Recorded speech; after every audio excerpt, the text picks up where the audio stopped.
Bismillahirrahmanirrahim. Alhamdulillahi rabbil alamin.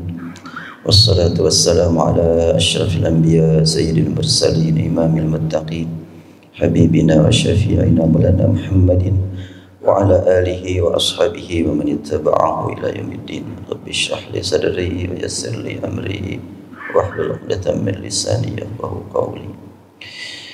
Hamba-hamba Allah, assalamualaikum warahmatullahi wabarakatuh. Sungguh merupakan kebahagiaan yang tak terhingga saya dapat bertemu dengan calon-calon ahli surga. Insya Allah calon jadi semuanya. Banyak calon yang gak jadi-jadi, tapi calon ahli surga jadi semuanya insya Allah. Karena surga gak ada batasan kursinya. Beda dengan anggota dewan terbatas, eksekutif terbatas, surga mah gak ada batasan. Satu surga lebih luas daripada langit dan bumi. Sedangkan langit dan bumi saja tidak terjangkau oleh kita. Jangankan langit, bumi saja belum terjangkau. Saya aja baru nih masuk ke masjid ini nih. Ya Allah, kalau kita memperhatikan ayat-ayat Al-Quran berbicara tentang alam. Surat Al-Muluk menyebutkan walaqad zayyana as-samaa'a ad-dunya bimasabih. Langit yang pertama itulah luasnya bumi dan seluruh yang dibahas oleh para ahli astronomi. Itu baru langit yang pertama. Belum langit kedua, ketiga sampai ketujuh. Surga, satu surga seluas semua langit dan bumi. Allah. Kita yakin ya, mudah-mudahan Allah pertemukan kita semuanya di surga. Penting untuk mengkaji rumah tangga jalan menuju surga. Allah Subhanahu wa ta'ala menjelaskan kepada kita tentang surga yang wajib kita imani, bukan kita pahami. Gak akan paham kita tentang surga. Ayatnya harus kita pahami, hadisnya harus kita pahami, tapi isi surga kita imani. Sebab surga itu tidak terjangkau oleh akal saat ini. Dalam surat Yasin kita temukan, inna ashabal jannatil yawma fi syughulin fakihun hum wa azwajuhum fi dhilalin alal araiki muttaki'un. Dalam bacaan yang lain, in ashabal jannatil yawma fi syughlin fakihun. Bacaan ketiga, inna ashabal jannatil yawma fi syughlin fakihun. Ada fakihun, ada fakihun, ada syughlin, ada syughlin. Dari mana itu keterangan itu? Banyak sumbernya dan sudah saya tulis dalam buku yang berjudul Tafsir 10 Qiraat dan Tadabbur Surat Yasin. Alhamdulillah sudah beredar dan sebentar lagi akan dicetak cetakan kedua.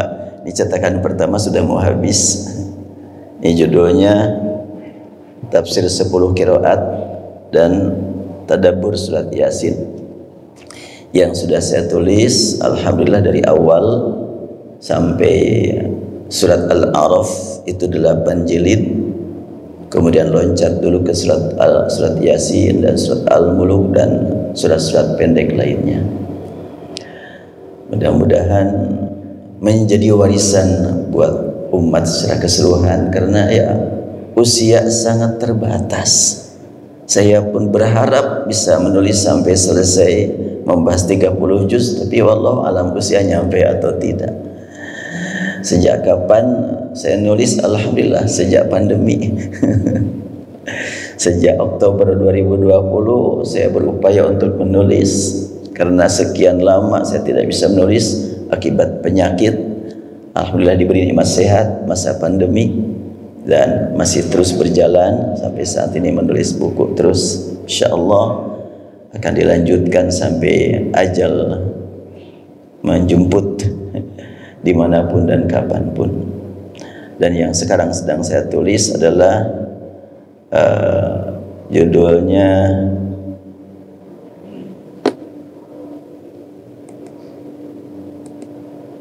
Ini yang sedang saya tulis, aplikasi doa-doa mustajab. Doa dalam Al-Quran begitu banyak, dalam hadis begitu banyak, aplikasi bagaimana, ini yang sedang saya kerjakan saat ini. Baik, kita masuk kepada tema yang sudah diajukan, adalah rumah tangga jalan menuju surga. Akhir-akhir ini kita dengar ada beberapa komunitas, ada yang komunitas yang sangat sulit untuk kita pahami, tapi realitanya ada, yaitu mereka berpikir tidak mau berumah tangga. Yang penting ada keperluan seksual gampang aja. Tidak ada lawan jenis, sesama jenis, la haula wala quwwata illa billah. Kemudian ada juga yang orang yang ahli ruku', ahli sujud, ahli baca Quran, masuk ke komunitas yang menyatakan bahwa nggak perlu punya anak, nggak perlu nikah, hidup sendiri sudah lebih baik. La haula wala quwwata illa billah. Betulkah demikian? Al-Quran mengingatkan kita. Surat Al-Anfal ayat 28 menyebutkan, wa'lamu annama amwalukum wa auladukum fitnah wa anna Allah 'indahu ajrun 'azim. Ketahuilah oleh kamu bahwa harta-hartamu, semua kita ingin harta, enggak ada yang menolak. Wa auladukum, disatukan hartamu dan anak-anakmu. Fitnatun, fitnah itu apa artinya? Banyak makna, ada yang positif, ada yang negatif. Fitnah itu daya tarik. Fatan itu adalah menarik perhatian. Saking menariknya perhatian, kadang-kadang lupa tujuan. Itu negatifnya.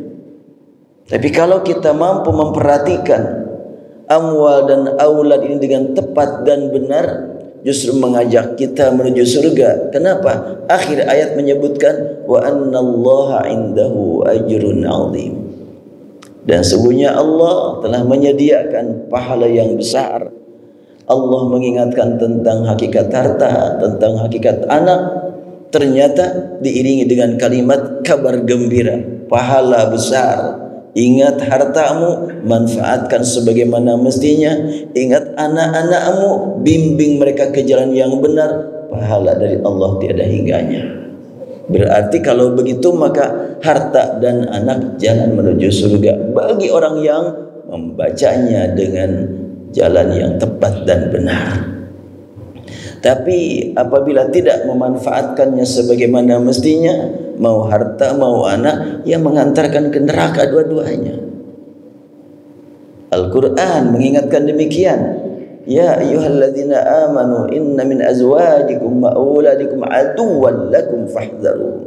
Tapi dalam surat Ali Imran kita temukan zuyyina lin-nasi hubbus syahawati minan nisa'i wal banin. Perhiasan buat manusia adanya daya tarik yang ada pada wanita dan pada harta dan pada anak. Perhiasan sampai di akhirat nanti. Nah, bagaimana caranya supaya keluarga ini, karena disebutkan amwal dan aulad, harta semua orang mencarinya, aulad tidak semua orang dapat kesempatan untuk mendapatkannya. Tetapi yang jelas untuk mencapai aulad dengan harta tidak bisa lepas dari adanya pasangan hidup. Al-Quran surat Al-Baqarah 187 menyebutkan hunna libasul lakum wa antum libasul lahunna. Wanita-wanita pakaian buat kamu wahai pria, kaum pria pakaian buat kamu wahai wanita. Yang anti pasangan hidup tidak punya pakaian. Kalau tidak punya pakaian bagaimana hidupnya? Enggak sehat. Tapi saya ini bukan enggak mau tapi enggak punya, itu bab lain. Belum mendapatkan. Istilah populernya jomblower sekarang ada istilahnya itu. Ya, sebetulnya Al-Quran sudah menyebutkan wanita pakaian buat pria, pria pakaian buat wanita. Yang tidak mau mendapatkan pasangan berarti tidak mau punya pakaian.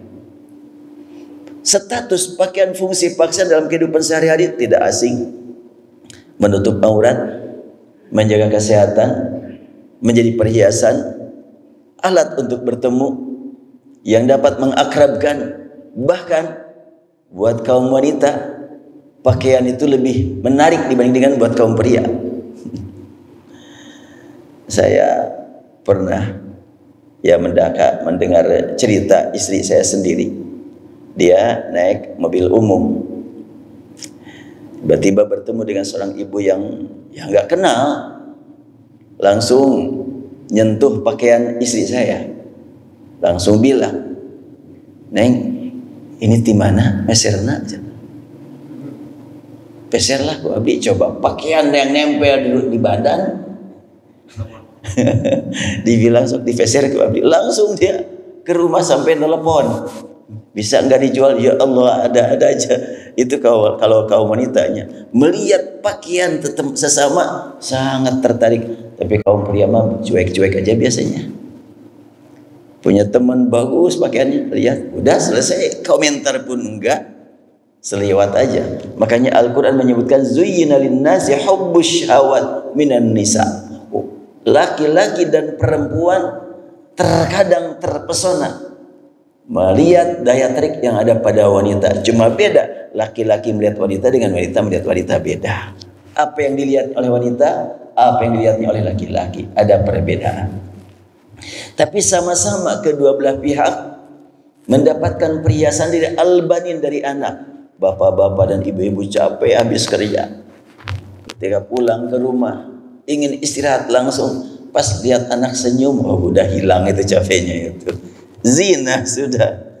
Zuyyina linnas hubbus syahawat minan nisa. Jadi kalau ada komunitas yang tidak berkeinginan untuk berumah tangga, berkeluarga, jelas kekurangan, kurang normal kehidupan sehari-harinya. Tapi bukan enggak punya keinginan, belum tercapai, itu bab lain. Kalau belum tercapai, dia akan berjuang ingin mendapatkan kedudukan sebagai orang yang beramal dan jalan menuju surga melalui rumah tangga. Dan kita kaji surat Ar-Ra'd, sangat indah sekali. Jannatu adni yadkhulunaha wa man salaha min abaihim wa azwajihim. Surga Aden dimasuki oleh mereka bersama siapa? Wa man salaha min abaihim, disertai oleh ayah dan ibunya yang saleh. Wa azwajihim, dibarengi oleh pasangan hidupnya yang saleh, entah suaminya atau istrinya. Wa dzurriyyatihim, dan juga keturunannya. Sama-sama masuk surga. Semoga Allah pertemukan kita semuanya dalam surga dengan semua anggota keluarga kita, ayah dan ibu kita, pasangan hidup kita dan keturunan kita. Kita mohon kepada Allah, jangan sampai kita dibiarkan melihat orang tua di neraka, atau melihat pasangan hidup kita di neraka, atau melihat anak kita di neraka. Kita mohon kepada Allah agar Allah pertemukan kita dengan semua anggota keluarga kita, bersama kita masuk surga. Disebutkan surat Ar-Ra'd ini adalah abaihim, azwajihim, dzurriyyatihim. Allah Maha tahu seperti apa komunikasi kita dengan keluarga selama di dunia ini. Apakah aktivitas kita sehari-hari dapat mengantarkan pribadi kita, keluarga kita menuju pertemuan di surga, ataukah tidak? Sampai saat ini selama kita masih berupaya untuk hadir salat subuh berjamaah, atau bagi yang memang tidak memungkinkan berjamaah di masjid, berjamaah di tempat yang lain, semoga ini adalah merupakan jalan yang sudah Allah berikan kepada kita, tinggal kita telusuri, kita tempuh. Jangan sampai berhenti di perjalanan, jangan sampai menyimpang di perjalanan. Walaupun amal ibadah kita tidak menjamin masuk surga, tapi amal ibadah kita mengunjungi rahmat Allah, mendekati ampunan Allah. Wasari'u ila magfiratin min rabbikum wa jannatin ardhas samawati wal ardu u'iddat lil muttaqin. Ada dua ayat yang mirip. Surat Ali Imran menyebutkan wasari'u ila magfiratin min rabbikum wa jannatin ardhas samawati wal ardu. Surat Al-Hadid sabiqu ila magfiratin min rabbikum wa jannatin ardhuha ka'ardhis samai wal ard. Apa bedanya tuh? Wasari'u bersegera, kesempatan sebentar, jangan sampai nunggu besok, belum tentu kita hidup sampai besok. Wasari'u, apa yang harus segera? Kerja keras mendapatkan ampunan Allah. Ila magfiratin, memang tujuannya buat apa dapat ampunan? Jannah menunggu yang luasnya seluas semua langit dan bumi yang disediakan untuk orang yang bertakwa. Itu surat Ali Imran. Surat Al-Hadid sabiqu, berlomba kamu ila magfiratin, menuju ampunan dan surga yang luasnya seperti, itu beda tuh ya, arduha ka'ardis samai wal ard, seperti luasnya langit. Tidak disebut semua langit, satu langit. Beda. Berlomba dengan bersegera. Kalau berlomba pas ada saingan, pas ada kontestan. Oh, si bapak bagus ibadahnya, saya gak boleh ketinggalan sama dia. Si ibu bagus ibadahnya, saya gak boleh ketinggalan sama dia. Itu sabiqu. Berarti ketika melihat orang lain dia terpanggil untuk berpacu. Tapi kalau wasari'u, sedang sendirian, terus berupaya untuk menambah amal. Yang mana yang harus kita lakukan? Ya dua-duanya. Karena dua-duanya bimbingan dari Allah untuk kita. Wasari'u dan sabiqu. Kita tidak menunggu ada orang yang lebih baik. Tetap kita isi waktu untuk beramal. Kapan lagi kalau bukan sekarang? Wabtaghi fima ataka Allahu daral akhirah wa la tansa nasibaka minad dunya. Upayakan apapun yang Allah berikan kepada kita. Ini memberi sementara ya. Gunakan semuanya untuk mencari nikmat akhirat. Tapi kan dunia juga harus, enggak perlu pakai bimbingan Quran untuk supaya semangat mencari dunia. Orang mencari terus bimbingan Al-Quran bagaimana cara memanfaatkan, bukan mencarinya. Tapi tidak sedikit orang yang menggunakan ayat ini, surat Al-Qasas ayat 77, dijadikan sebagai dorongan untuk berbisnis, dorongan untuk mencari keduniaan. Nggak perlu didorong-dorong cari keduniaan.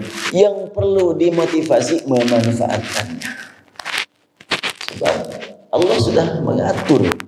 Ada yang kerjanya sederhana dapat harta banyak.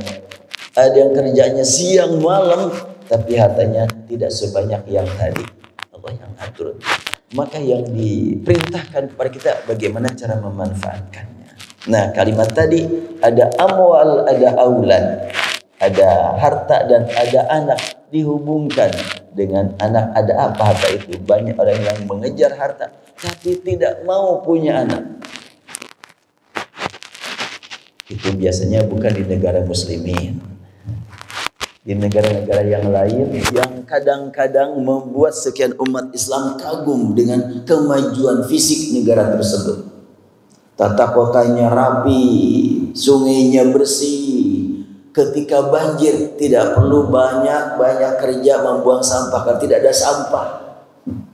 Itu di satu negara yang mungkin bapak-bapak dan ibu-ibu pernah berkunjung ke sana. Saya sewaktu berkunjung ke sana sekeluarga, saya pulang, saya tanya anak-anak saya, gimana kesan-kesan kamu pulang dari sana? Siti tafakur, bukan siti tur, kita masuk di tafakur.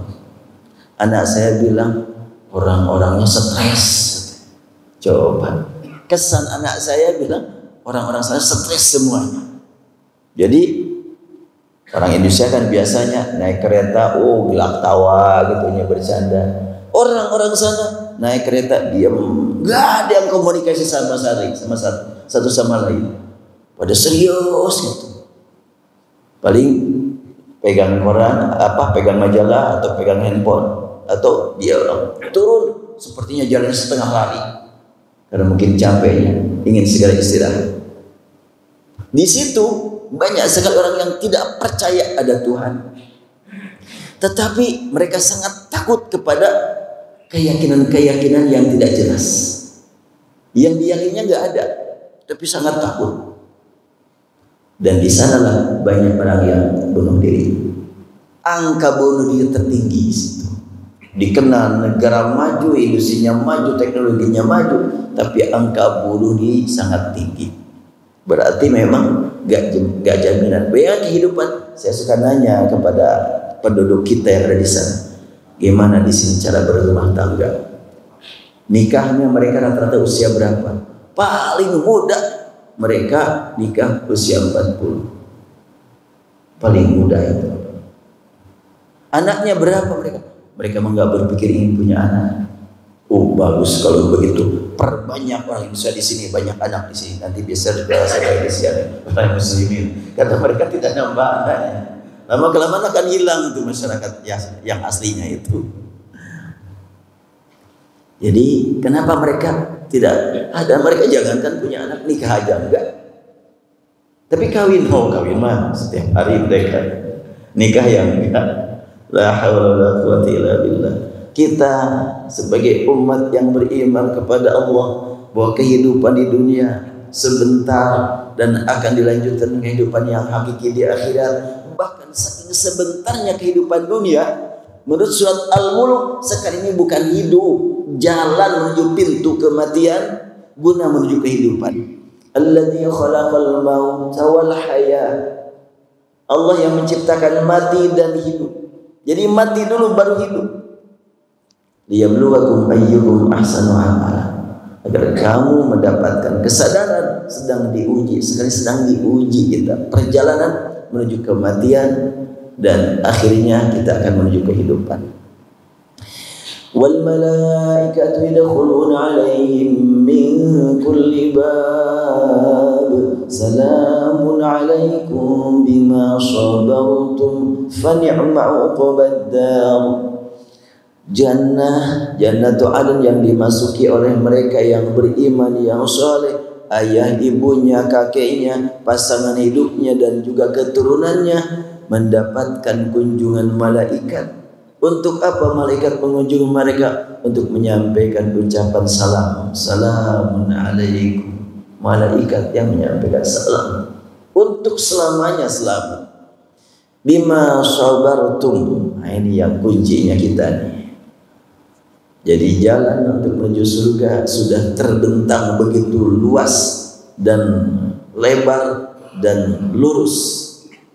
Bisa kita tempuh bersama dengan keluarga. Caranya bagaimana? Sabar. Sabar kunci.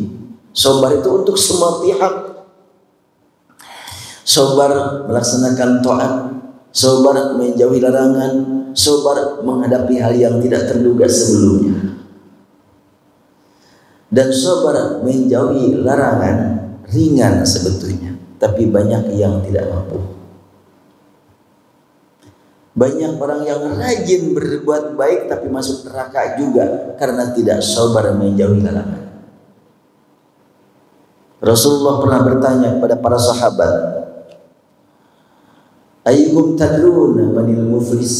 Kalian tahu siapa yang dimaksud dengan kata al-muflis? Yang bangkrut, yang pailit. Sahabat menjawab, ya malaysa lahum dirham wala tharwa, yaitu orang yang tidak punya uang, tidak punya kekayaan. Rasul menegaskan, nah, itu adalah umumnya orang memahami begitu. Kita sebagai orang yang beriman tidak sebatas itu memahami makna muflis. Lalu apa ya Rasulullah?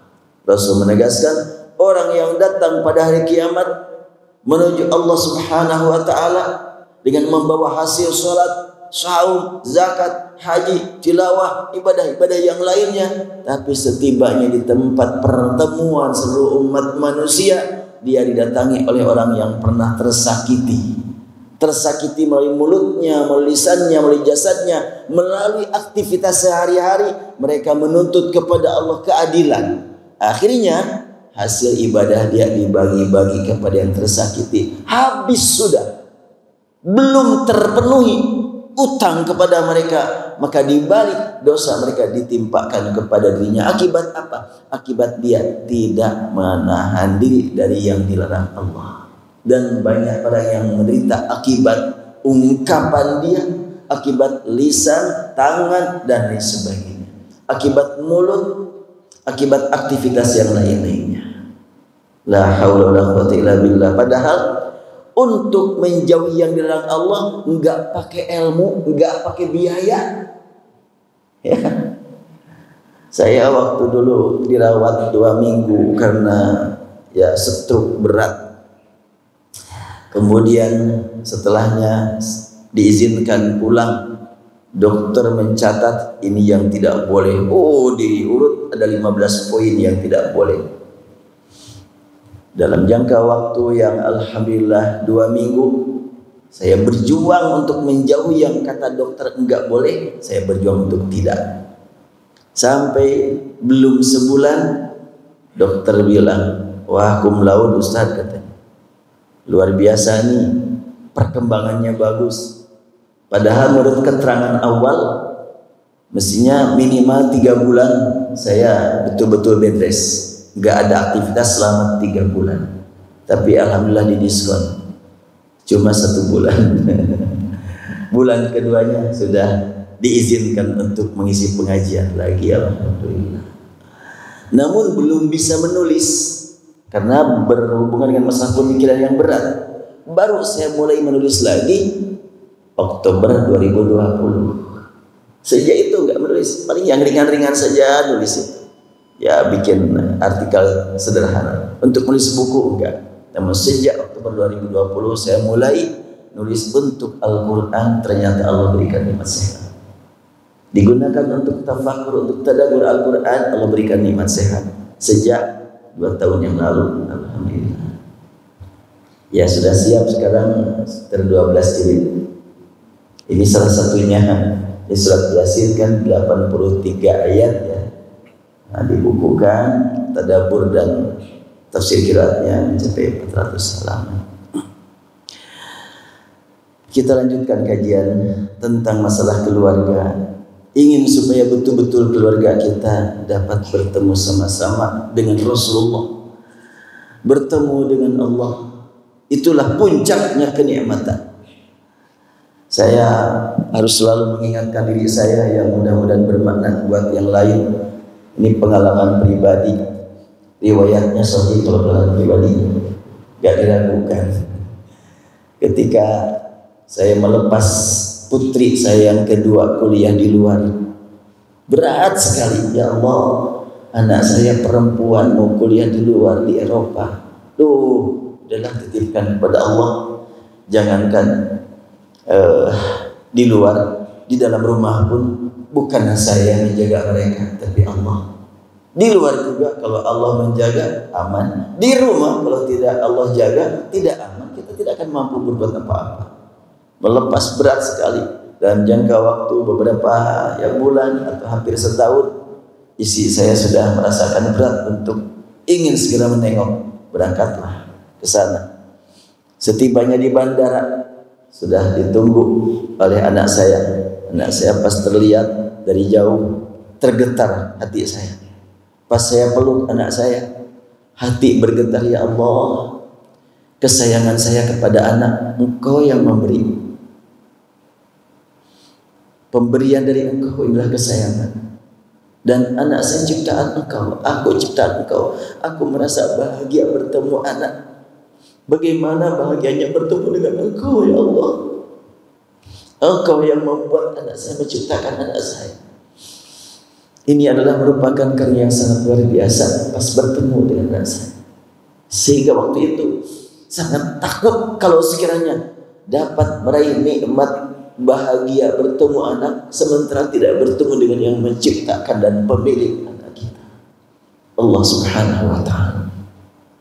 Jadi pembinaan rumah tangga untuk mencapai surga, tentunya aktivitas sehari-hari selalu harus kita hubungkan dengan yang menentukan segala-galanya. Termasuk masalah infak, masalah rezeki. Ya Allah yang mengatur kita, cuma mencari. Kadang-kadang orang takut berumah tangga, terutama kaum pria. Saya bukan gak mau nikah, tapi dari mana saya ngasih makan? Cari kerja, Allah yang memberi, kita cuma bekerja. Saya masih ingat orang Kabupaten Bandung, tidak perlu saya sebutkan namanya di mana, umroh bersama saya tahun 98, umroh plus Masjidil Aqsa, terus ke Mesir waktu itu. Ketika masih di Makkah, saya menyampaikan pengajian dan dibuka tanya jawab. Dia juga berkata, Ustaz, saya juga mau nanya, tapi enggak di sini. Enggak, kenapa? Nanti aja. Udah selesai pengajian, dia manggil ke kamar hotel. Saya datang ke kamar hotel. Ya, saya mau nanya di sini aja. Kenapa Ustaz? Dia tahu enggak kenapa saya enggak mau nanya di sana? Ya enggak lah. Saya kan pertanyaannya pertanyaan anak SD, jadi nanti diketawain orang kalau saya nanya di sana. Betul, dia itu jebolan SD kelas 2. Jebol bukan tamat. Merintis bisnis awal 90, maju sampai ekspor mebel. Luar biasa. SD aja nggak tamat, Allah takdirkan usahanya maju. Sedangkan tidak sedikit guru besar ekonomi gitu-gitu aja ekonominya, hanya mengandalkan gaji dari kampus. Kalah sama orang yang tadi. Urusan rezeki Allah yang mengatur, tapi bagaimana kita memanfaatkannya? Memanfaatkan rezeki, memanfaatkan usia, memanfaatkan ilmu. Allah yang memberi usia kepada kita, Allah yang beri ilmu kepada kita, Allah yang beri rezeki kepada kita. Kita hanya sedar berusaha dan kita akan ditanya bagaimana cara memanfaatkan hasilnya. Ada orang yang diberi ilmu luas, paham Quran, paham hadis, tapi kehidupannya membuat orang lain kecewa berat karena dihantam terus sama dia, diserang terus sama dia. Kira-kira orang seperti itu ditunggu surga apa enggak ya?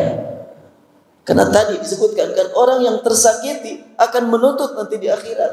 Mungkin tersakiti dengan dalilnya yang memang dipahami sebagaimana selera dia, sesuai selera. Pokoknya orang yang memahami ayat, memahami hadis berbeda dengan dia, dolalah finar, udah gitu aja. Waduh, sakitnya sakit itu orang dibilang begitu. Kalau ditemukan benar-benar orang itu adalah salah, kewajiban kita memperbaiki. Bila sudah kita sampaikan kepada dia yang baik, tapi dia terima juga, tidak menerima juga, mungkin salah kita yang belum mampu menyampaikan dengan tepat dan benar. Tidak kita ponislah ahli neraka ini. Dari mana tahu? Urusan neraka hanya Allah yang mengatur nanti di akhirat.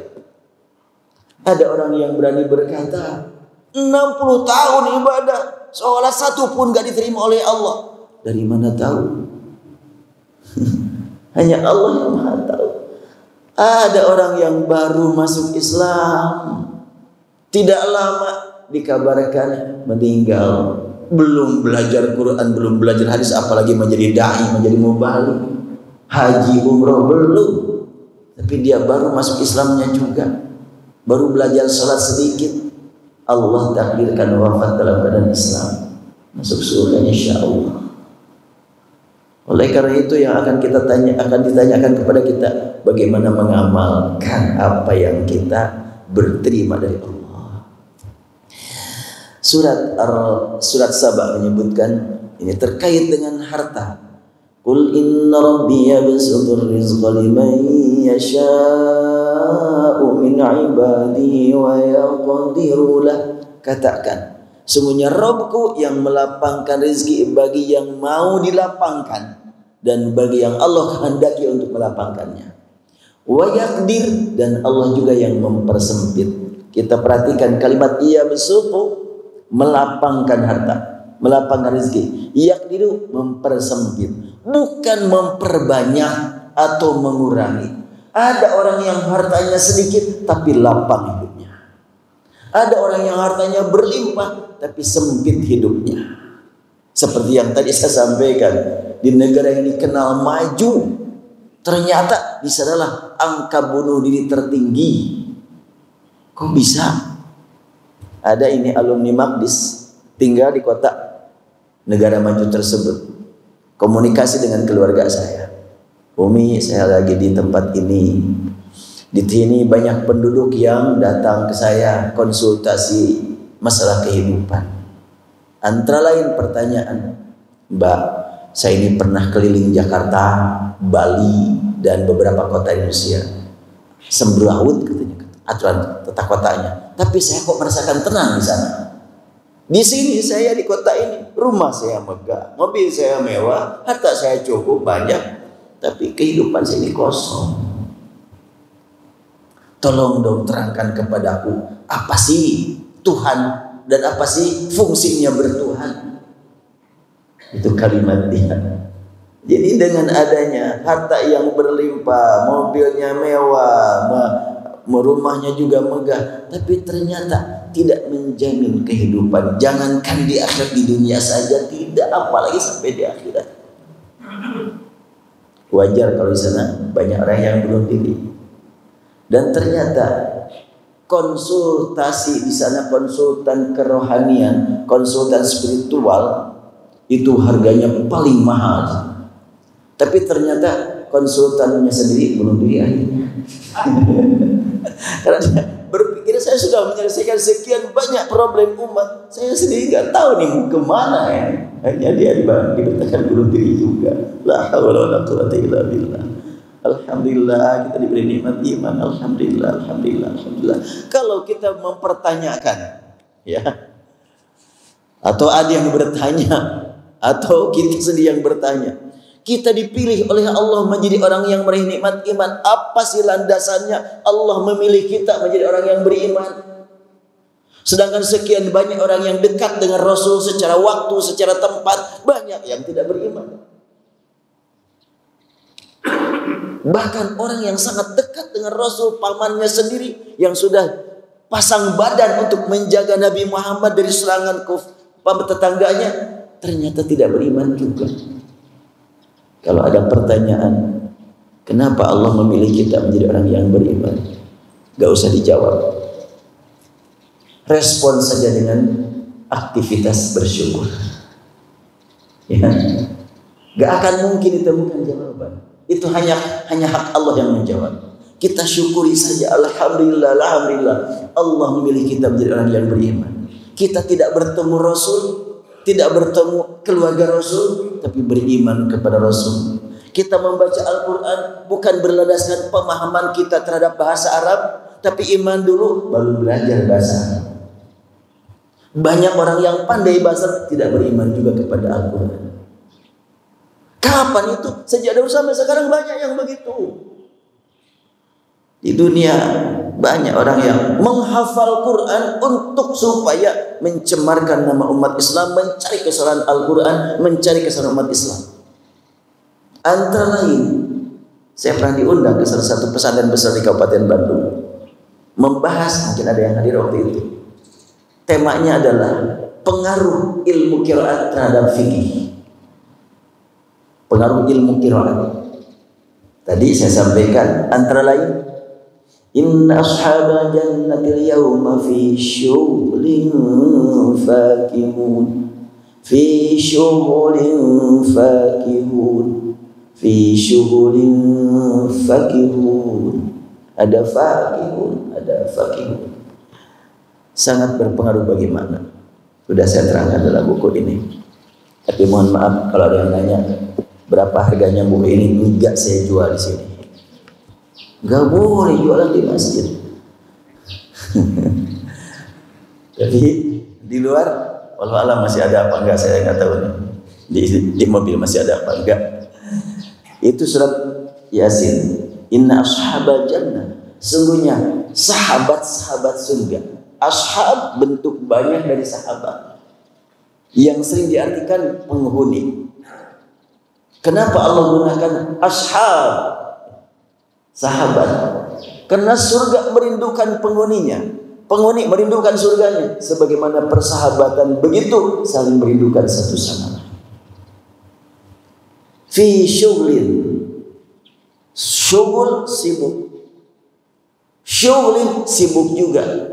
Cuma kalau syughulin kesibukan begitu banyaknya kenikmatan di akhirat, di surga, membuat kita lupa kepada kenikmatan dunia. Itu syughul. Syughlin, kenikmatan kesibukan tersebut, kesibukannya bukan kesibukan capek. Makanya ada sukun. Sukun kan tenangnya. Hari di dia sukun diartikan apa?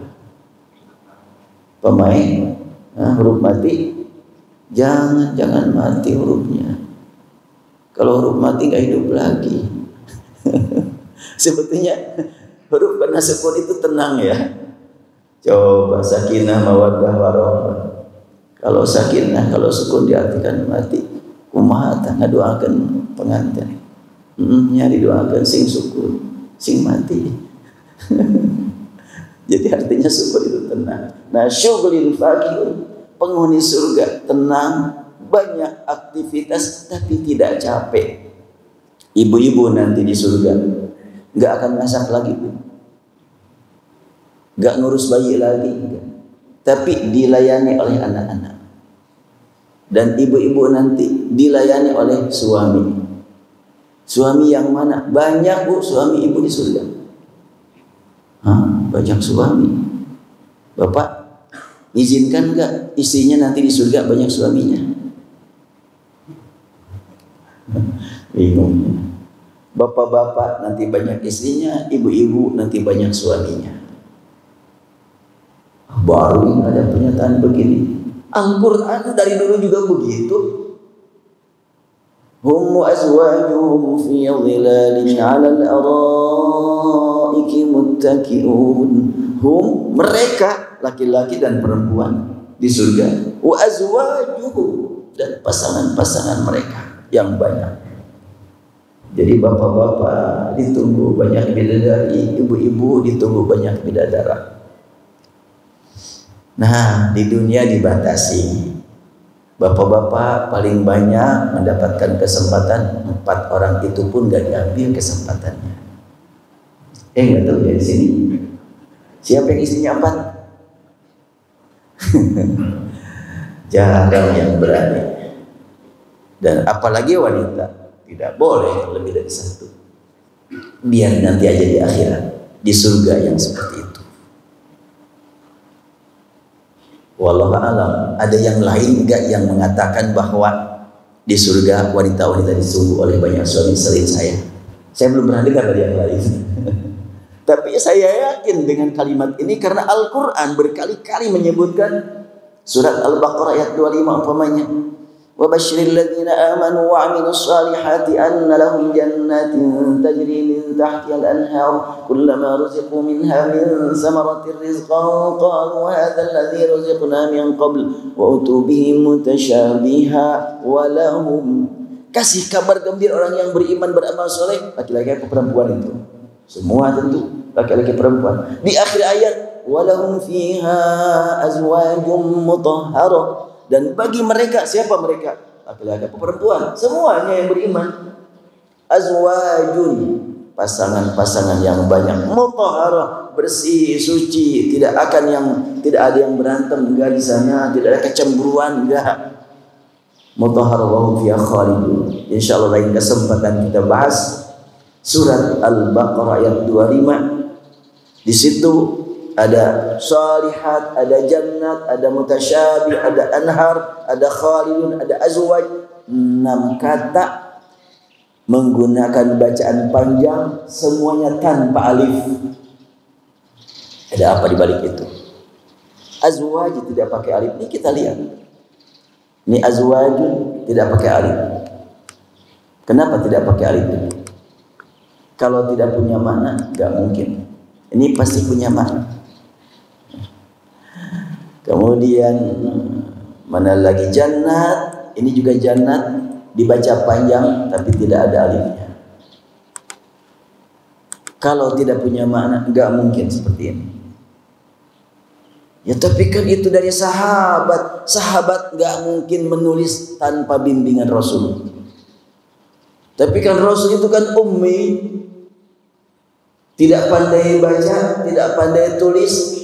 mau terjemahkan tidak pandai baca, tidak pandai tulis, atau Rasul tidak belajar membaca, tidak belajar menulis kepada manusia. Oleh Allah dikosongkan qalbu beliau, akal beliau dari berbagai informasi yang datang dari manusia, karena Allah siapkan untuk mendapatkan informasi langsung dari Allah semuanya. Rasulullah guru baca pertama untuk Al-Quran, tentu Rasulullah juga guru tulis pertama untuk Al-Quran. Insya Allah lain kesempatan kita bahas, karena kita akan insya Allah akan bertemu lagi tahun depannya. Tahun depan kan? Jadi tahun ini cuma terakhir, pertama dan terakhir. Tahun depan aja kita. Iya. Terkait dengan harta, Allah yang memberikan kelapangan, Allah yang menentukan sempit, tergantung bagaimana orangnya. Harta banyak bisa terasa sempit, harta sedikit bisa terasa lapang. Bagaimana kita menyikapi? Dan ketika memang kita lurus dan niat ketika kita keluarkan harta untuk keluarga, bagaimana? Al-Quran menyebutkan wa ma anfaqtum min syai'in fa huwa yukhlifu wa huwa khairur raziqin. Siapa yang menginfakkan hartanya untuk keluar, untuk ke dalam, Allah akan berikan ganti. Dan nilai memberi nafkah kepada keluarga Allah luar biasa.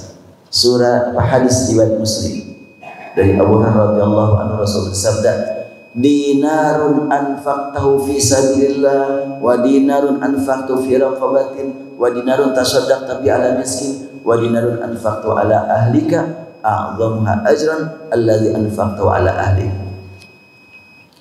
Harta disalurkan oleh seorang yang mendapatkan rizki dari Allah untuk di jalan Allah, membangun masjid, alhamdulillah. Kemudian untuk memerdekakan hamba saya, zaman dulu ya adalah memerdekakan hamba saya, itu nilainya besar. Dan engkau sedekahkan untuk orang miskin, nilainya besar. Dan engkau nafkahkan, salurkan untuk keluargamu, dari sekian nafkah yang disalurkan, mana yang lebih besar nilainya? Rasul bersabda, a'dhamuha ajran alladzi anfaqtu ala ahli. Nafkah yang paling besar nilainya adalah yang kamu salurkan buat keluargamu. Berarti kalau begitu, bapak-bapak yang senantiasa mencari rezeki setiap hari disalurkan buat keluarga, itu jalan menuju surga jelas. Jadi berumah tangga itu jelas jalan menuju surga kalau niat lurus, dipelihara terus. Ketika dapat rezeki, alhamdulillah rezekinya halal semuanya, yakin kepada Allah, disalurkan buat keluarga. Oh, itu sebetulnya infak yang paling besar. Udahlah kalau gitu, gak usah bangun masjid, gak usah bikin yayasan, untuk keluarga aja terus. Masing-masing punya keistimewaan. Agar tersalurkan dengan sesuai, bernilai besar buat keluarga, maka bertemu di masjid. Bagaimana mungkin bisa bertemu di masjid? Masjidnya nggak ada. Agar tersalurkan untuk keluarga dengan tepat dan benar, maka harus ada lembaga pendidikan, perlu dana juga. Jadi semuanya masing-masing memiliki fungsi. Kenapa kau disebutkan bahwa ma'anfaqtahu ala ahli itu a'dhamuha ajran, yang engkau salurkan untuk keluarga adalah paling besar? Ya bagaimana enggak paling besar? Membangun masjid sekali aja kan, memberi nafkah pada keluarga setiap hari, otomatis paling banyak ya paling besar nilainya. Yang menjadi pertanyaan, apakah ketika bapak dan ibu menyalurkan harta buat keluarga selalu diniatkan karena Allah atau enggak? Itu yang paling penting buat kita. Maka berangkat cari nafkah, niat karena Allah, ingin menafkahi keluarga, itu jihad fisabilillah. Maka orang yang anti berumah tangga, anti berkeluarga, nggak dapat kesempatan seperti ini. Masih punya kesempatan dengan jalur yang lain, tapi untuk ini nggak mendapatkan kesempatan. Kemudian, wah ini sama dalilnya. Dari yang lain, dari Amir bin Sa'din an abihi Qala ja'ana Rasulullah sallallahu alaihi wasallam ya'uduni min waja'in ishtadda bi. Kata ayah dari Amir, siapa ayahnya? Sa'ad. Sa'ad berkata, Rasul menjenguk aku ketika aku sakit. Zaman hajjatil wada, pada tahun haji wada. Artinya Rasulullah akhir tahun menjelang wafat. Faqultu balagha bi ma tara. Kata Sa'ad, ya Rasulullah, aku merasakan seperti ini sebagaimana engkau lihat. Wa ana dzumalin, dengan penyakit seperti ini aku merasa ya diingatkan ajal sebentar lagi. Ya tentu urusan ajal kita semuanya harus merasa sebentar lagi. Yang muda-muda memang mungkin masih lama, mungkin sebentar lagi juga sama. Kalau yang tua-tua mungkin sebentar lagi, mungkin tidak lama lagi. Yang tua itunya ya termasuk saya lah gitu. Mungkin sebentar lagi, mungkin tidak lama lagi, nggak tahu lah berapa hari lagi. Nah tadi saat ketika ditengok oleh Rasulullah sedang sakit, aku ini sudah sakit seperti ini dan aku termasuk yang dikenal orang banyak harta. Wa ana dzumalin wa la yarithuni illa ibnatun li, dan ahli warisku cuma satu ya Rasulullah, anak perempuan. Afa atasaddaqu bi thulusai mali. Kalau cuma anak perempuan berarti kan ahli warisnya Allah cuma ngambil setengah. Tidakkah lebih baik kalau aku sekarang sedekahkan 2/3 hartaku? Rasul bersabda, "La, enggak tepat itu." Qultu bisyatri, kalau setengahnya bagaimana Rasulullah? Rasul bersabda, "La." Qultu as-sulus, kalau sepertiganya bagaimana? Rasul bersabda, as-sulus katsir, ya sepertiga itu banyak, itu sepertiga. Antada'a warasataka agniya khairun min antadarahum alatan yatakaffafuna an-nas. Engkau beri kesempatan kepada keluarga menjadi orang yang memanfaatkan harta yang baik, itu jauh lebih baik dibanding dengan engkau biarkan mereka minta-minta nanti. Walan tunfiqa nafqatan tabtaghi biha wajhallah illa ujirta 'alaiha. Engkau salurkan harta buat keluarga kamu, itu dapat pahala dari Allah, jangan dianggap enggak, ada pahalanya dari Allah.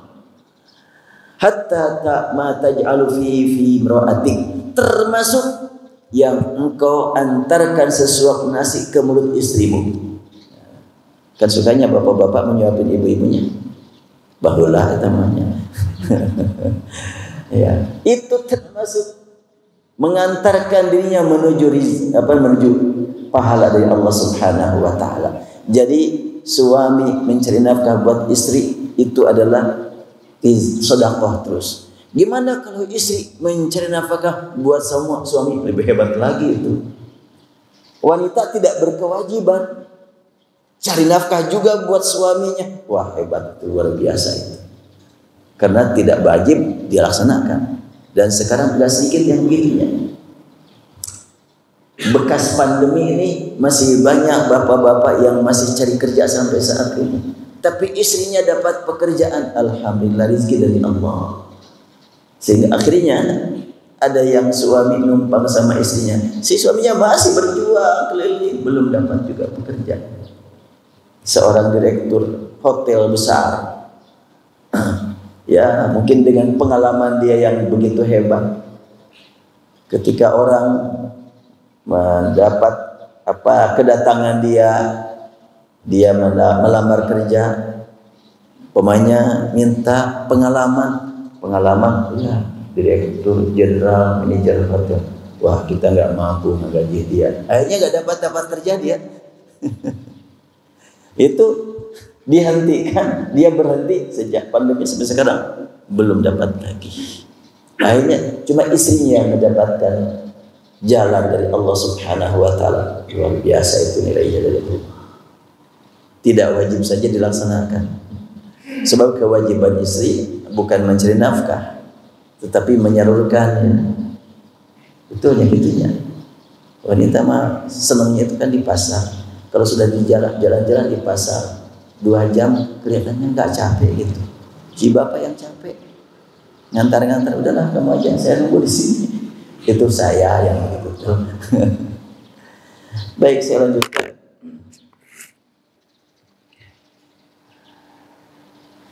An Abi Mas'udin Al-Ansari.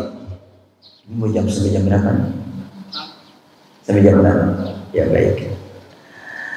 An Abi Mas'udin Al-Ansari faqultu 'anil Nabi faqala 'anil Nabi sallallahu alaihi wasallam idza anfaqa al-muslimu nafqatan ala ahli wa huwa yahtasibuha kanat lahu sadaqah. Rasul bersabda, bila seorang muslim menyalurkan harta untuk keluarganya dan dia berniat ingin mendapatkan nilai dari Allah, itu sedekah, termasuk buat anak dan istrinya sedekah itu setiap hari. Makanya tadi harta yang disalurkan buat keluarga lebih besar nilainya dibanding dengan buat yang lain-lainnya. Ya jelas, karena memang setiap hari buat keluarga. Dan tahu betul ketika seorang bapak ngasih uang sama istrinya, sama anaknya, mungkin ada yang sesuai dengan keinginan si bapak, disalurkan di bidang apa, mungkin juga ada yang tidak sesuai. Dengan sabar, dipakai gitu gini, dia sabar, nilainya dapat nilai sabar dari Allah, tambah lagi itu, dan diarahkan keluarganya, coba gunakan harta ini untuk ini, untuk ini, untuk ini. Iya. Tapi ternyata di waktu yang lain salah lagi. Bersabar dapat nilai lagi itu. Sabar menyalurkan harta dengan niat mencari ridha Allah, dan sabar juga melihat praktek menyalurkannya tidak sesuai dengan keinginan, sabar lagi tambah nilai sabarnya. Jadi udahlah, serahkan kepada Allah segala-galanya.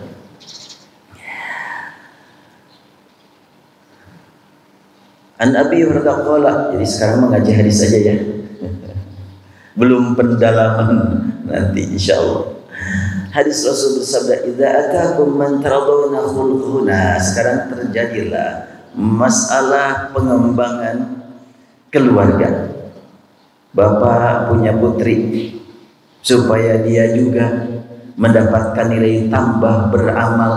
Oh, tadi baru bapak-bapak ya. Belum sekarang keistimewaan ibu-ibu. Takut nanti ibu-ibu kecewa, saya tidak sempat membahasnya. Kalau bapak-bapak diangkat untuk supaya banyak amal buat keluarga dengan nafkah, ibu-ibu bagaimana? Saat-saat sekarang subhanallah, pekerjaan ibu terbukti jauh lebih banyak daripada pekerjaan bapak-bapak. Soalnya semua pekerjaan pria bisa dikerjakan kaum wanita, tapi tidak semuanya pekerjaan wanita bisa dikerjakan kaum pria. Betul ya? Makanya jangan sok-sokan si bapak itu. Kalau enggak aku malah kamu enggak bisa apa-apa. Kata si ibu, aku bisa hidup tanpa kamu. Terutama sekarang, coba kaum wanita ada yang menjadi naik apa itu mengolah listrik.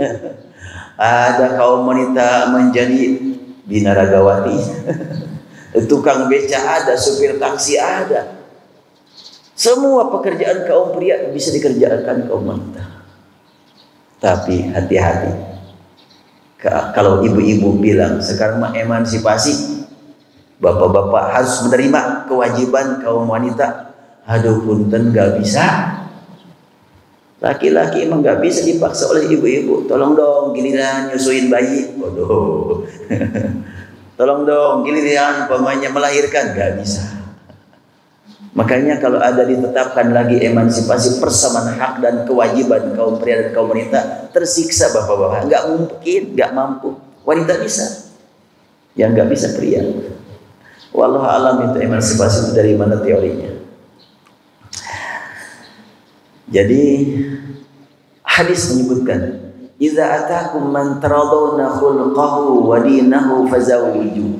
Bila bapak punya putri, kemudian ada yang aktif di Masjid Al-Multazam, subuh gak pernah keliat, gak pernah tertinggal berjamaah, tapi dia gak terkenal sebagai orang kaya, namun dia ahli masjid, kemudian mengharapkan untuk diterima sebagai calon mantu. Kira-kira gimana? Ada yang satu hartanya berlimpah tapi bukan ahli masjid, yang satu ahli masjid hartanya ala kadarnya.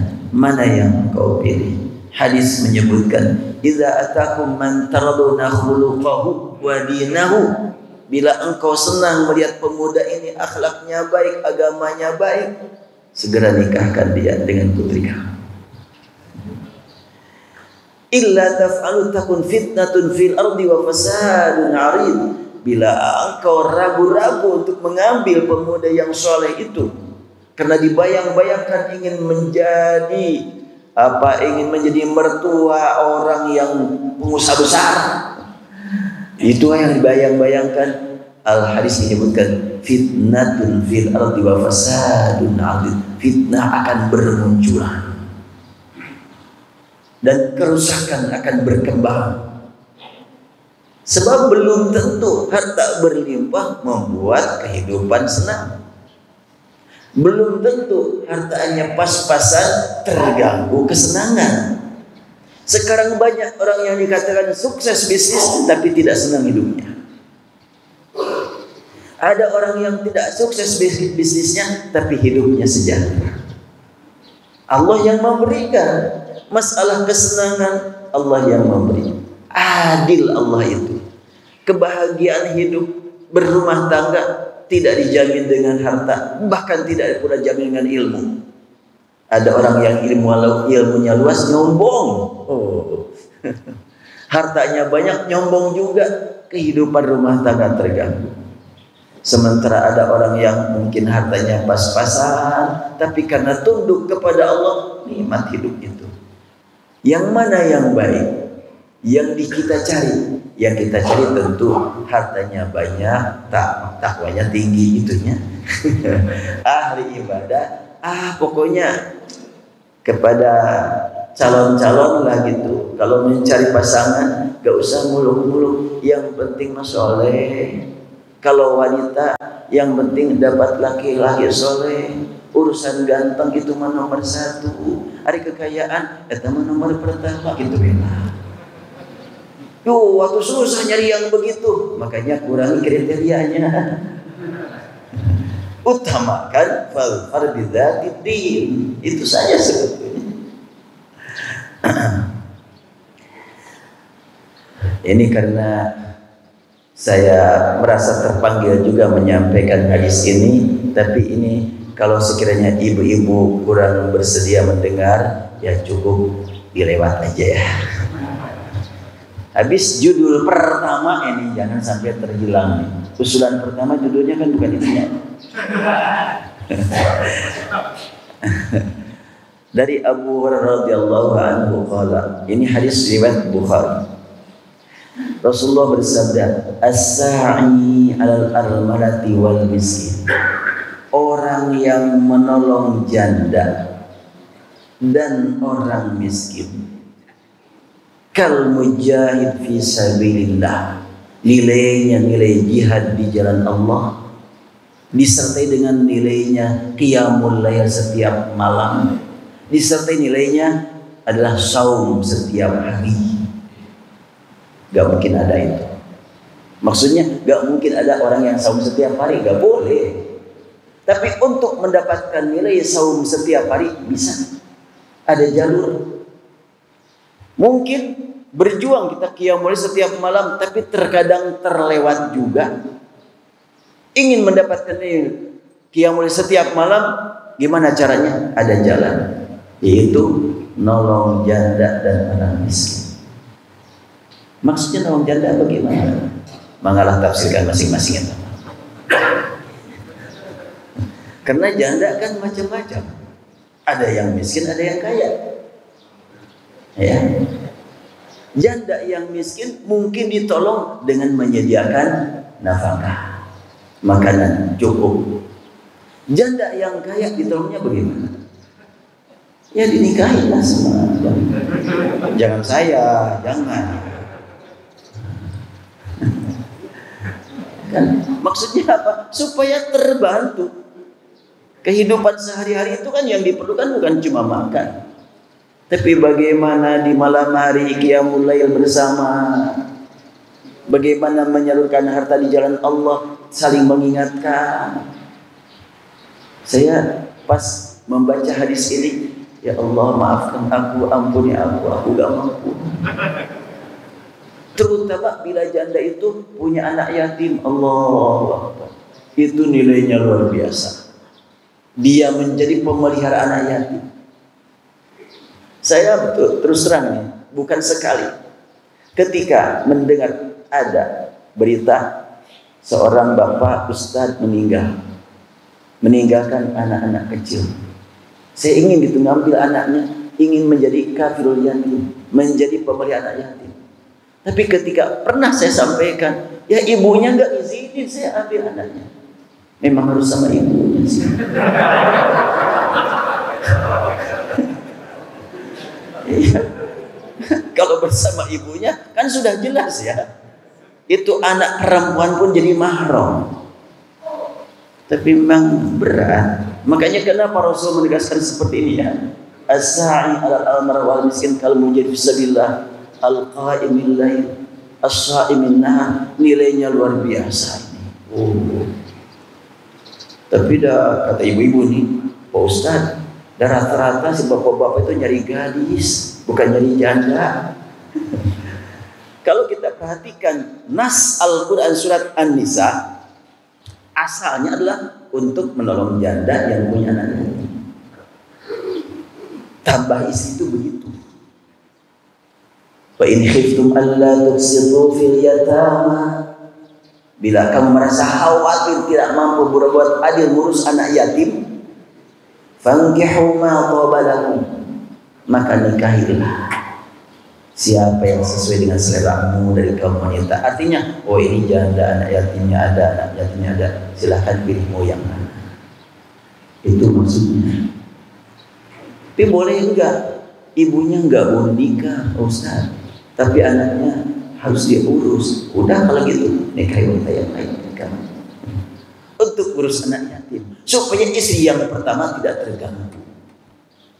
Atau banyak bingung gimana? Ada yang gerah mendengarkan kalimat begini banyak. Tapi sebetulnya saya harus menyampaikan hal ini. Kita jangan sampai kaum bapak berbicara tentang poligami gelak tawa, bahaya. Kadang-kadang kan begitunya, gelak tawa main-main, seneng itu, berita mampu. Sementara sekian wanita mendengar kalimat itu sudah mengerutkan kening, sudah menggetarkan bau, amit-amit deh. Itu yang tidak boleh. Mestinya ini adalah ajaran Allah Subhanahu wa taala. Bila kita tidak mampu melaksanakannya, mohon ampun kepada Allah. Sebagaimana perintah berjihad, kita tidak mampu melaksanakannya, mohon ampun kepada Allah. Yang sangat penting untuk kita gali. Ya, insyaallah lain kesempatan kita lanjutkan dan masih ada waktu. Kalau ada yang mau ditanyakan, dipersilakan. Baik. Barangkali ada yang perlu ditanyakan dari bapak-bapak ibu-ibu, dipersilakan.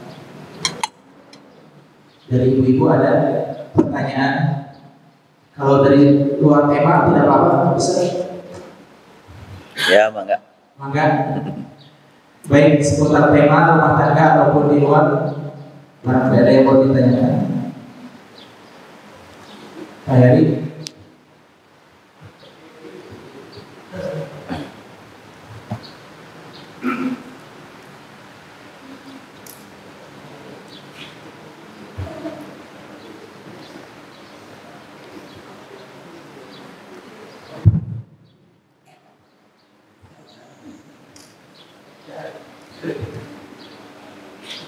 Assalamualaikum warahmatullahi wabarakatuh. Terima kasih atas waktunya. Boleh ditanya Pak Ustaz, tapi saya akan bertanya. Saya bertanya Pak, ujian yang paling berat dalam rumah tangga itu apa saja Pak? Terus yang kedua, bagaimana cara kita menyikapi ujian tersebut? Terima kasih. Apa ya? Menurut yang lain. Ya, saya masih ingat ini, tapi sepertinya intermezzo. Ada orang yang saya anggap orang tua saya, beliau masih hidup sampai saat ini. Ketika kita ajak ngobrol rapat waktu itu tentang masalah beberapa hal, Dan dia juga saya minta untuk memberikan motivasi kepada para guru-guru Al-Quran di Maqdis. Dia berkata, kalian pasti banyak menghadapi problem dalam membina, mendidik masyarakat, termasuk dalam keluarga.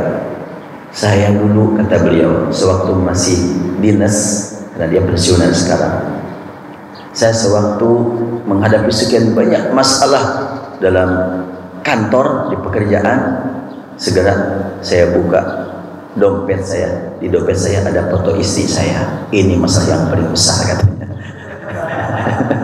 Sehingga masalah saya yang paling kecil, kalau saya ingat kepada istri, ini yang paling besar, katanya. Maksudnya apa paling besar? Tanggung jawab di hadapan Allah, bukan untuk mencari makan saja, kan? Kalau memberi makan, memberi minum, pakaian, itu bukan masalah besar, yang lain juga mampu. Tapi tanggung jawab di hadapan Allah itu yang paling besar. Kita akan ditanya. Tadi saya baca surat Abasa, yauma yafirrul mar'u min akhihi wa ummihi wa abihi wa sahibatihi wa banihi. Nanti pada hari yang pasti akan dialami oleh semua orang. Pada waktu itu akan disaksikan banyak orang yang menjauh dari ayah dan ibunya, bahkan menjauh dari istrinya dan anaknya. Kok kenapa kalimatnya dari istrinya? Sekian banyak ayat berbicara dari pasangan hidup, artinya istri dari suami, suami dari istri. Tapi kenapa dalam ayat ini wasahibatihi, tidak wa azwaji, tidak wa zaujihi? Kalau azwaj berarti bapak menjauh dari istri, ibu menjauh dari bapak. Tapi kalimat ini yauma yafirrul mar'u min akhi, pada hari yang sangat dahsyat, ketika itu akan disaksikan orang menjauh dari ayahnya, wa ummihi dari ibunya, wa sahibatihi dan dari istrinya. Menjauh dari istrinya bagaimana? Dia punya tanggung jawab mengarahkan istrinya agar akidahnya benar, ibadahnya benar, akhlaknya baik. Tidak sempat dibina, dididik, dituntut nanti di akhirat. Tuh, ngeri sekali. Makanya saya bukan tidak melangkah nambah istrinya, satu aja berat tanggung jawabnya. Iya, tanggung jawab di hadapan Allah berat ya. Kalau dua berarti 2 kali lipat, kalau 3 kali lipat, 4 kali lipat, begitulah. Rasulullah 9 itu tertangani semuanya. Bahkan masing-masing istri Rasul yang 9 itu punya peran dalam dakwah semuanya. Ada bagian penyebaran hadis Aisyah radhiyallahu anha. Ada yang bertugas mencari dana untuk berjihad. Ada yang bertugas ngasuh semua istrinya untuk menjadi penasehat bagi semua istrinya. Luar biasa. Ada juga yang bertugas untuk menjadi komunikator dengan luar bangsa, luar agama. Banyak peran buat istri-istri Rasul. Jadi memang ya, ujian yang paling berat adalah ujian bapak-bapak menghadapi istri. Ujian yang paling berat bagi ibu-ibu menghadapi suami. Ujian. Caranya bagaimana tuh supaya kita lulus dalam ujian? Ini juga hadis yang pernah saya perhatikan, walaupun redaksi banyak hadis ini. Namun yang sangat penting untuk saya ingatkan diri saya dengan hadis ini. Rasul bersabda, rahimallahu rajulan istayqadha wa yusalli wa ayqadha. Semoga Allah limpahkan rahmat kepada kaum bapak yang di malam hari bangun, langsung wudu, langsung sholat, setelahnya sholat beberapa waktu, langsung membangunkan istrinya untuk sholat bersama.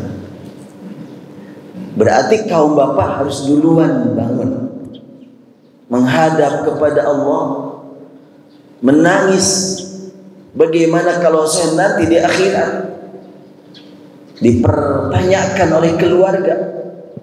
Cukup berat. Dan Rasul bersabda, wa rahimallahu ra'atan qamat wa ayqadhat ahlaha. Semoga Allah limpahkan rahmat juga kepada kaum ibu yang bangun langsung membangunkan suaminya. Beda ya. Kalau bapak bangun langsung sholat dan membangunkan istri. Kalau ibu bangun langsung membangunkan suami dan sholat bersama. Kalau begitu siapa yang harus lebih duluan bangun? Itu masalahnya. Realitanya bagaimana? Ibu, siapa yang lebih duluan bangun? Ibu atau bapak-bapak? Aduh, ibu-ibunya tawadhu semuanya, alhamdulillah. Banyak dalam kehidupan rumah tangga isinya lebih duluan bangun. Habis dibangunkan sama bayi, dibangunkan sama sekian besar. Lebih duluan bangun. Bapaknya terlambat. Jadi inilah ujian yang sangat penting untuk kita perhatikan. Dan Allah Subhanahu wa ta'ala menegaskan ujian itu selama perjalanan kita di bumi kamu ini ujian. Kapan selesai ujian? Kalau kita sudah memasuki pintu kematian. Hasil ujian bukan di dunia tapi di akhirat. Sekarang masih perjalanan, belum selesai. Makanya kalau ada orang yang sakit lalu sembuh, masih ujian, sembuh juga. Orang umpamanya berbisnis jatuh, membangun lagi sampai maju, udah selesai ujian? Enggak. Kesuksesan bisnis ujian juga, sembuh dari sakit ujian juga. Hanya bedanya ada ujian yang disadari dengan ujian yang tidak disadari. Beberapa ustadz kedatangan jamaah, ustadz mohon doanya, aku lagi diuji. Rata-rata lagi diuji dengan apa? Iya, anak-anak sakit, kemudian ini. Enggak pernah terdengar ada seorang jamaah datang ke ustadz, saya mohon doanya dari ustadz, ujian berat yang saya hadapi ini. Apa ujiannya ibu bapak? Ujian saya berat sekali, ini harta berlimpah, anak sehat semuanya, maju semuanya. Duh, ujian berat. Enggak adanya yang bilang gitu.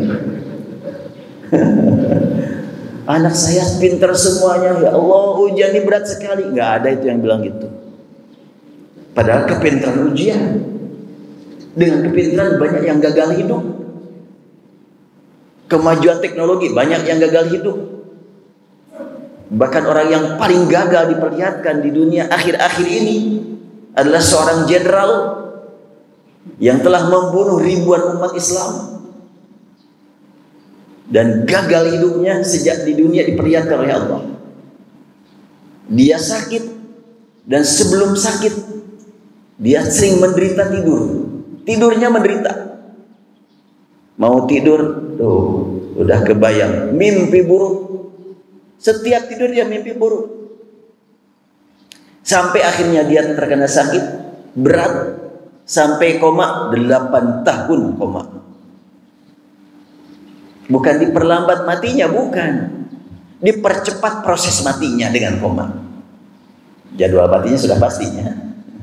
Tanggal sekian dia harus mati. Tapi 8 tahun sebelum mati dibuat oleh Allah koma dia. Dia jadi pelajaran bagi umat-umat yang lainnya.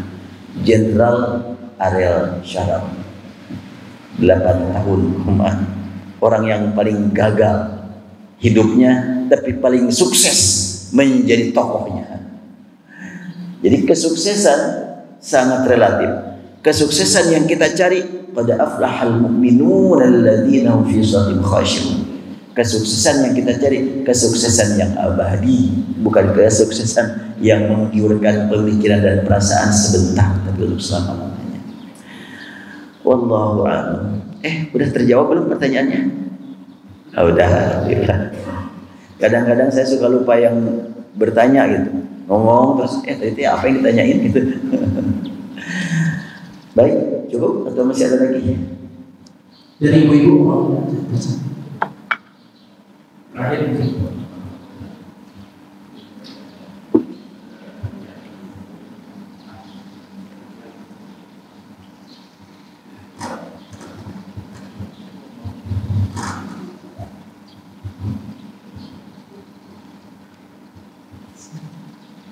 Assalamualaikum warahmatullahi wabarakatuh. Waalaikumsalam. Jadi di dalam keluarga saya sendiri, saya punya anak 5 yang 2 laki-laki dan 3 perempuan. Saya pernah mengizinkan suami saya menikah dengan pilihan saya, tapi suami saya tidak mau karena alasannya dia nggak mau mengecewakan 4 perempuan di keluarga saya. Dan saya amat mencintai suami saya dengan dia menjaga wudhu. Udah kurang jelas suaranya ke sini. Jelas gak, Ustaz? Kalau jelas mohon disampaikan ke saya. Pertanyaannya, Ya. suami saya izinkan menikah lagi, tapi dia tidak mau karena dia tidak mau mengecewakan 4 perempuan di dalam rumah tangga saya. Hukumnya gimana, Ustaz? Apa suami saya ingin menjaga keutuhan rumah tangga saya? Mohon saya salah terima. Agak sini aja sampaikan. Di sini aja, biar kedengaran. Pertanyaannya apa barusan? Jadi ibu itu mempunyai suami dan ibu itu mengizinkan untuk nikah lagi suaminya, tapi suaminya tidak mau. Itu bagaimana statusnya? Oh gitu. Iya. Kalau ini saya susah menjawabnya. Berarti si suaminya harus dikasih hadis yang tadi.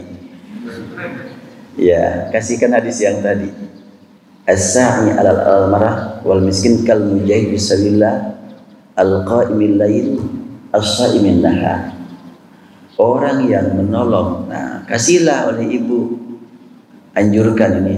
Tuh ada janda, kalau engkau tolong dia, maka engkau akan menjadi mujahid di jalan Allah, yang dapat nilai di samping jihad juga saum setiap hari, qiyamul lail setiap malam. Nampaknya ini kuncinya ini yang harus sampaikan kepada beliau. Saya dulu pernah mendapat konsultasi 2 pasangan. Yang satu istri mendorong suami nikah lagi, yang satu suami mau nikah lagi, istrinya tidak ridho, mau konsultasi kepada saya. Akhirnya saya hadirkan pada waktu yang sama. Alhamdulillah bertemu. Akhirnya saya sampaikan.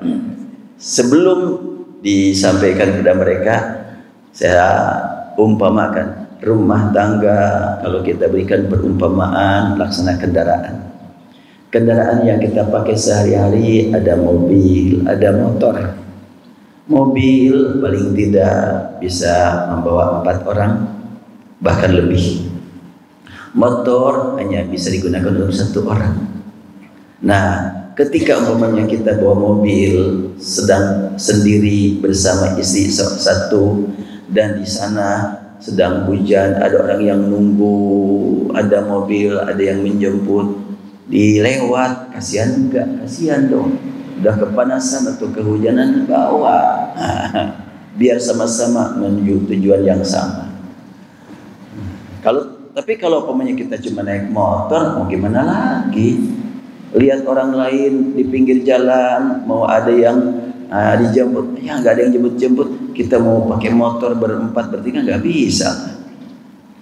Kata yang mendorong suaminya untuk nikah lagi, itulah Ustaz katanya. Kami ini laksana naik mobil, tapi suami saya membiarkan sekian banyak di perjalanan di pinggir jalan. Orang bisa-bisa terlantar itu, mestinya dibawa. Itu kata istri yang mendorong suaminya untuk nikah lagi.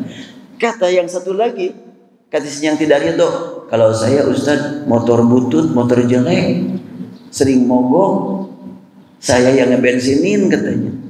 Mau bawa yang penumpang lainnya nggak bisa lah. Kalau Ustaz bagaimana? Saya mau bawa truk, saya bilang. Di depan saya berdua, di belakang banyak, tapi tidak ada hubungan kondisinya bawa truk. Ya itu perumpamaan. Jadi nampaknya sangat baik ini hadis tadi untuk disampaikan kepada ya seorang suami yang dapat motivasi dari istri dan nilainya bagaimana. Nah, ini untuk ibu ya. Kalaupun suami tidak, tapi istri sudah memberikan motivasi kepada suami untuk melaksanakannya, ibu sudah tercatat di hadapan Allah berjuang untuk meraih kedudukan sebagai mujahid fisabilillah dan qaimin lail dan shaimin nahar.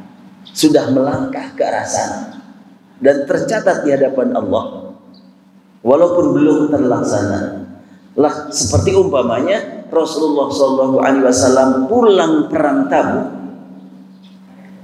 menuju Madinah, beliau berhenti di perjalanan dan beliau bersabda di hadapan para penjahit. Beliau bersabda, "Inna bil Madinati aqwaman ma sirtum masiratan wala qata'tum wadiyan illa wahum ma'akum." Rasul bersabda, di Madinah banyak orang yang ketika kamu masuk ke lorong, ketika kamu menempuh satu jalan, mereka bersama kamu terus. Tapi mereka di Madinah ya Rasulullah. Iya, mereka di Madinah. Mereka tidak bersama kita saat ini karena terhalang oleh kondisi. Artinya kerinduan berjihad walaupun tidak tercapai, mendapat nilai mereka berjihad. Berarti ibu juga begitu, sudah mendorong suami untuk melaksanakan perjalanan menuju jihad fisabilillah, sudah tercatat dia dapat sebagai mujahid fisabilillah dan sudah tercatat sebagai qa'imil lail dan shaimin nahar. Cuma belum tercapai secara prakteknya, aplikasinya, tetapi perjuangannya sudah ada di sana. Seperti juga saya kepada para jamaah haji, jamaah umroh yang tertahan selama 2 tahun pandemi, saya sampaikan kepada mereka, bapak-bapak dan ibu, nunggu untuk haji sampai 2 tahun ini, berarti setiap tahun yang sewaktu pandemi itu sudah berhaji terus. Karena kerinduan semakin menggebu, cuma belum tercapai karena kondisi yang tidak mengizinkan. Rasul kan begitu, habasahumul udhru, mereka tidak bersama kita karena kondisi tidak mendukung, tidak memberikan kesempatan. Jadi hadis ini nampaknya perlu lebih diperdalam penggaliannya. Buat bapak dan ibu ini sebetulnya. Jadi ibu-ibu yang mendorong, bapak-bapak yang berani. Ketika ibu tidak mendorong, bapak juga tidak berani, ya udah hadis ini tidak tercapai, tidak terlaksana. Ya termasuk oleh saya sendiri. Makanya mudah-mudahan dengan saya menyampaikan kepada yang lain dan ada yang mengamalkan, saya juga dapat nilainya, nilai menyampaikan. Karena hadis menyebutkan man dalla ala khairin falau mithlu ajri fa'ilihi. Siapa yang memberikan arahan yang baik kepada yang lain dan diikuti oleh yang lain, maka Allah memberikan nilai kepada yang memberi petunjuk sebagaimana nilai yang diberikan kepada yang mengikuti petunjuk tersebut. Pengikut petunjuk 100, maka yang memberi petunjuk dapat nilai 100 tambah nilai dirinya kalau dia beramal. Jadi kalau saya tidak melaksanakan ini, ya sudah, mudah-mudahan kebagian nilai dari yang melaksanakannya. Cuma dari yang melaksanakan ini. Baiklah, kita cukupkan ya sampai di sini. Insyaallah di kesempatan kita bertemu lagi tahun depan, insyaallah bertemu lagi. Mudah-mudahan masih ada usia. Subhanakallahumma bihamdika nasyhadu an la ilaha illa anta nastaghfiruka wa natubu ilaik. Allahumma ya rabbana lakal hamdu kama yanbaghi li jalali wajhika wa 'azimi sultanik. Ya Allah, ya Rabbana, ya Tuhan kami, telah Engkau berikan kepada kami nikmat hidup bersama keluarga. Pertemukan kami ya Allah dalam di akhirat nanti dengan keluarga kami, dengan ayah dan ibu kami, dengan saudara-saudara kami, dan dengan pasangan hidup kami, dengan turunan kami Allah dalam surga-Mu. Jangan ada seorang pun yang terkecuali dari mereka ya Allah. Allahumma ya Rabbana ya Rahman, berilah kami nikmat bertemu dengan Rasul-Mu, nikmat bertemu dengan Engkau ya Rabbana di bawah naungan dan rahmat-Mu. Rabbana, hanya Engkau yang Maha tahu kapan dan di mana ajal menjemput kami. Dimanapun, kapanpun ajal menjemput kami, kami mohon ya Allah Engkau berikan kepada kami nikmat husnul khatimah. Selamatkan kami dari bahaya su'ul khatimah. Rabbana atina fid dunya hasanah wa fil akhirati hasanah wa qina adzabannar. Walhamdulillahi rabbil alamin. Demikian hamba-hamba Allah yang dapat disampaikan, kurang lebih mohon dimaafkan. Wabillahi taufiq wal hidayah. Assalamualaikum warahmatullahi wabarakatuh.